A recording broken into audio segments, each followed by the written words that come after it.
Okay, let's do this in CapCut.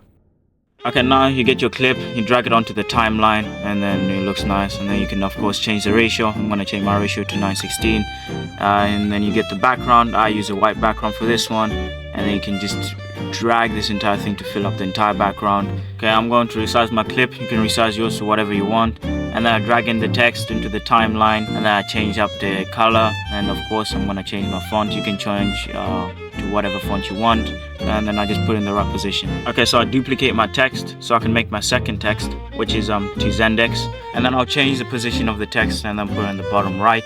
So of course I want this little delay to the text, which gives it a little nice touch. So then I'll duplicate the text, and then I'll edit the text here, and then I'll delete better, and then leave alternative.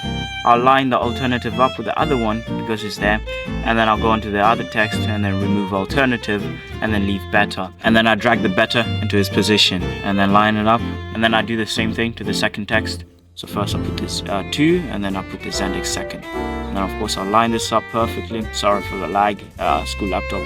And then you get this nice like delay to the text. It's just, yeah, it's a nice touch. And then we clean everything up in the timeline. We cut it and make it straight, and of course we just cut the unwanted stuff. And then I select all of these, the text and the clip, and then I create a compound clip. And then from here we go to animations, and then we're gonna go to combos.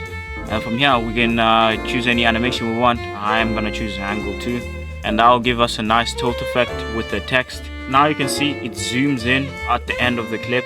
So to fix this, just double click on the compound clip, and then select all of these and extend the length of everything, and then exit the compound clip, and then from there, from the main timeline, you extend it, and then you have to re-add the animation, angle 2 for me, then create a compound clip, and then from here you can cut it and it won't zoom in at all. And then you can add your effect, the slide left or whatever effect you're gonna use. Okay, so before I add that, I'm gonna edit my second clip, and then of course I'm just gonna do the same thing I did to the first clip, resize it, and then add the text that I need. This is gonna be different. It's gonna say from India, and then I'll edit my font. I use the classical font, and then change my color as well to black. And of course I just put it in the right position where on top of the clip.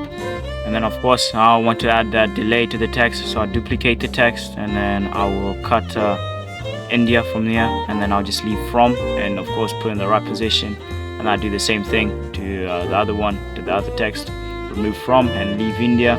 And you can see here it's just on top, and then I'll resize it. Of course I'm just gonna clean it up, cut the length and make it shorter. And you can see my white background just ends here, so I'm just gonna add an extra one. I'm just gonna duplicate this and just put it here so it can just go out through the entire clip. Of course I'm just gonna cut out the unnecessary clip parts, and then select all of these and create a compound clip. And then from here we can add our animations. So we'll go to animations, and then we'll go to the out animations, and then we'll choose the slide left animation, which will slide left. And then we'll go to the second one, and then we can add our combos. Of course I'm gonna add the Waltzer 3 animation, which slides from the left, and that just gives it a dynamic slide effect. And voila, that's it. Now you can just add some adjustments to make it look nice, and of course vibrance. I put up the saturation a little bit, put down the tint, and of course add some exposures and contrast to just make it look nice. I add that to both of the clips, and yeah, that's pretty much it. That's how you create it. Voila.